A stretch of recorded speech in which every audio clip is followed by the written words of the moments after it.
Fala pessoal, sejam bem-vindos à Águia Corp. Meu nome é Rafael Aguiar e esse é o Price Action do dia 6 de janeiro de 2020, o terceiro pregão do ano. Porém, para mim, esse é o primeiro pregão. Eu estava de folga, não estava operando. E eu vou começar a gravar esses vídeos com uma leitura de como eu li, né? Como eu li o Price Action de hoje, com a intenção de ajudar quem está iniciando no mundo do Price Action, ok? Muitas pessoas acham que o Price Action é apenas suporte, resistência e padrões de candles e na verdade não, na verdade o price action é muito além disso, engloba pressão de compra, pressão de venda, os ciclos do mercado, tá bom? Então eu vou fazer essa leitura do price action para mostrar como que eu li o dia de hoje, comentar um pouquinho das operações que eu fiz, ok? Das que deram certo e das que deram errado também, para mostrar que errar na leitura é a coisa mais normal que acontece, beleza? Então vamos lá. Primeira coisa, eu opero no gráfico de 10 minutos, uso o TRID. E aqui eu tenho um gráfico de 10 e eu uso como suporte, né? Eu olho no começo do dia o diário e o gráfico de 60 para me situar aí dos ciclos, né? Do como o mercado está se comportando. Bom, então o mercado ele veio dezembro inteiro num rally de Natal, né? Subindo forte. E nos últimos dias ele está lateralizando nessa região aqui, não está conseguindo ter prosseguimento nos rompimentos, né? Ele rompeu, como você pode ver aqui, ele rompeu e falhou. Depois ele rompeu e falhou. Então você tinha essa região aqui de lateralização, né?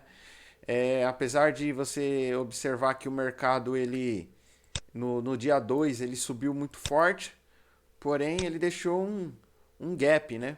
Deixou um gap de baixa no fechamento na abertura do dia 3. Depois ele subiu. Então você já tem um desenho aqui que isso aqui é uma região de lateralização. Apesar do dia 2 ele só subir, mas como ele fechou o gap, você imagina que ele tem um candle gigante aqui, né? De rompimento para baixo. Então você tem um mercado aqui formando uma lateralização, né?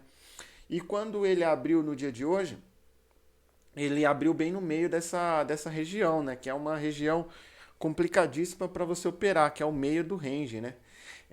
Bom, porém, quando ele fez três candles aqui, ele fez uma barra apesar de baixa, né? Ser um candle de baixa, ele tem muita sombra embaixo.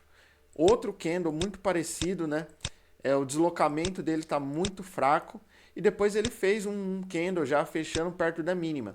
Quando eu vi esses três candles aqui formando, eu decidi fazer uma venda aqui embaixo, colocando meu stop aqui em cima, né? E buscando a mesma distância. Então meu alvo estaria lá embaixo, mais ou menos nesse formato aqui, né? Nesse formato aqui na região dos 200%, tá? Inclusive ele não chegou a pegar. Bom, então eu fiz essa primeira venda do dia aqui. Porém, o que aconteceu nessa venda aqui? Nessa venda eu saí quando eu vi essa barra aqui forte, né? Na verdade, foi um erro meu, porque eu deveria ter colocado meu stop no rompimento, né, dessa barra, porque é uma defesa que eu uso, que sempre que eu tiver posicionado numa direção e eu ver uma barra forte contra a minha posição, eu saio, né? Eu saio imediatamente. Então, quando eu vi essa barra formando aqui, eu já imaginei que ele poderia romper a máxima do dia, né? A abertura à máxima do dia, no caso a máxima do dia, né? Bom, porém, né? Eu tive a infelicidade de ser estopado e ver o mercado caindo, né? Bem nos 50% aqui do movimento, que é um lugar que o preço ele sempre vem, né? Eu não tinha notado isso durante o pregão, estou notando agora com vocês. Mas eu percebi que aqui foi um erro mesmo. Deveria ter colocado o stop mais acima dessa barra aqui, esperado para ver se ele ia dar prosseguimento nessa barra. Bom, enfim, meu stop estava aqui. Não fui estopado inteiro, né? Fui estopado na metade do stop. e depois o mercado veio para baixo. Bom, quando o mercado veio para baixo, eu já não estava mais pensando em vender aqui embaixo, nessa região, porque ele tinha uma forte. Aqui, ó, se você observar no 60 minutos aqui, no dia 3 você tem uma sombra, né? E geralmente nessas sombras aqui, nessa região de suporte, somente sombra, né? Toda sombra assim muito forte, você tem. Geralmente você tem força compradora. Você não tem ideia da força que vai ter, mas somado que você já tem a força compradora da sombra, você tem uma região de suporte já dos 2 dias, né? Você imagina que o preço vai ter dificuldade para superar essa barreira aqui. Então eu estava procurando aqui uma oportunidade, eu vi esse movimento, aí o mercado ele começou a reverter aqui nessa região, né? Nessa região de suporte. Quando ele formou aqui esse candle de alta, eu fiquei já imaginando que uma segunda tentativa poderia ser interessante. E a segunda tentativa veio, né? Veio com esse candle aqui, porém esse candle ele ficou no mutuado de candle, né? Então se você formar aqui um caixote, né? Você pode dizer que esse candle ele ficou dentro do caixote.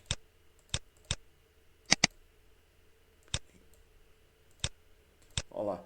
Então você imagina que aqui formou um candle, depois os candles começaram a se mutuar.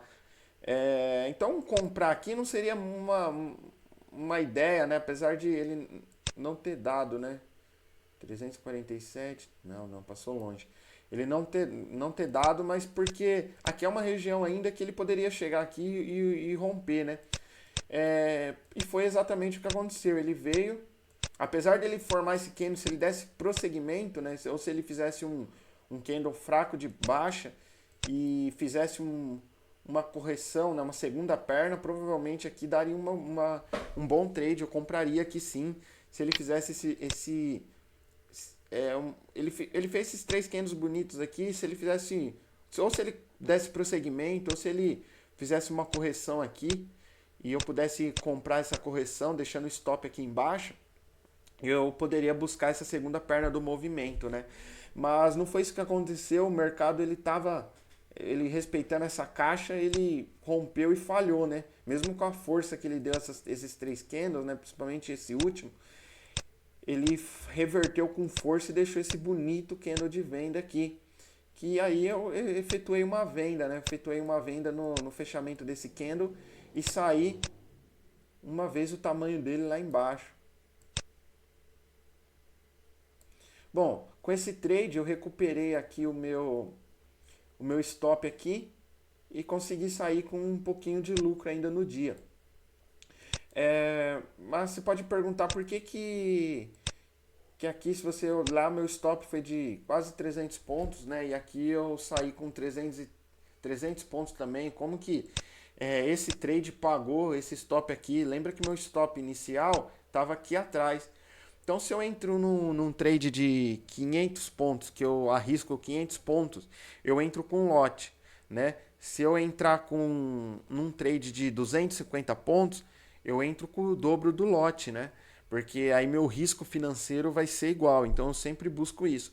Sempre, todo meu trade tem no máximo um risco financeiro. Até os trades que eu faço escalada de preço, né? Eu já planejo que eu vou escalar aquele trade. Então, meu risco financeiro sempre vai ser igual.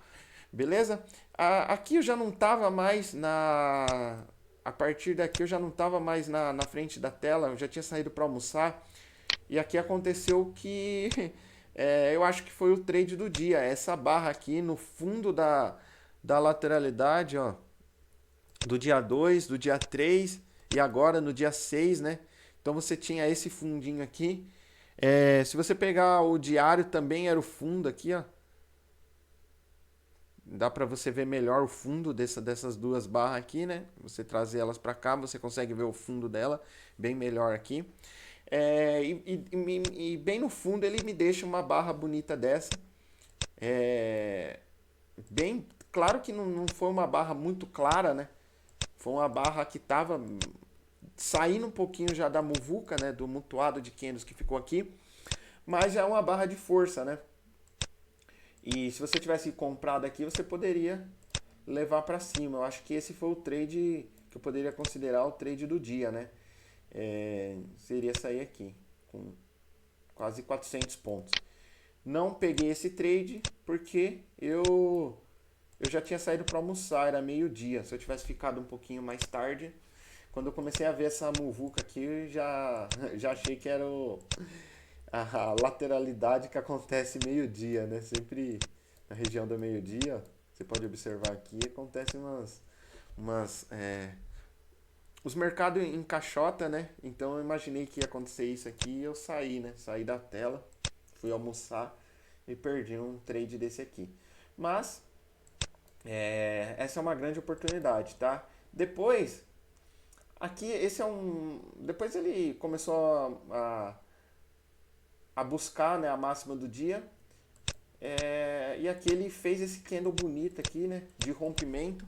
Porém, que é o que é um trade que se você não ficasse atento e tivesse lendo o mercado, você seria emboscado aqui. Por quê? Porque qual que é a diferença dessa barra com essa barra, né? É o que a maioria das pessoas não entende com o price action. Acha que só vê uma barra de força.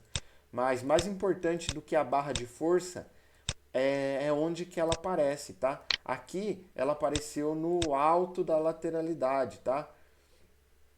E aqui ela aparece no baixo. Então você quer comprar alto na lateralidade? Não, você quer comprar ela baixo na lateralidade. Claro que se ela formasse outra barra, né, de continuidade aqui, você imaginaria que essa lateralidade aqui foi rompida, né? Mas não foi isso que aconteceu. Ele começou já a corrigir, fez uma correção sem fim. Inclusive, se eu tivesse comprado aqui, vamos supor por algum motivo, eu tivesse comprado aqui, acreditado que ele iria romper e iria buscar lá em cima, buscar esse gap aqui.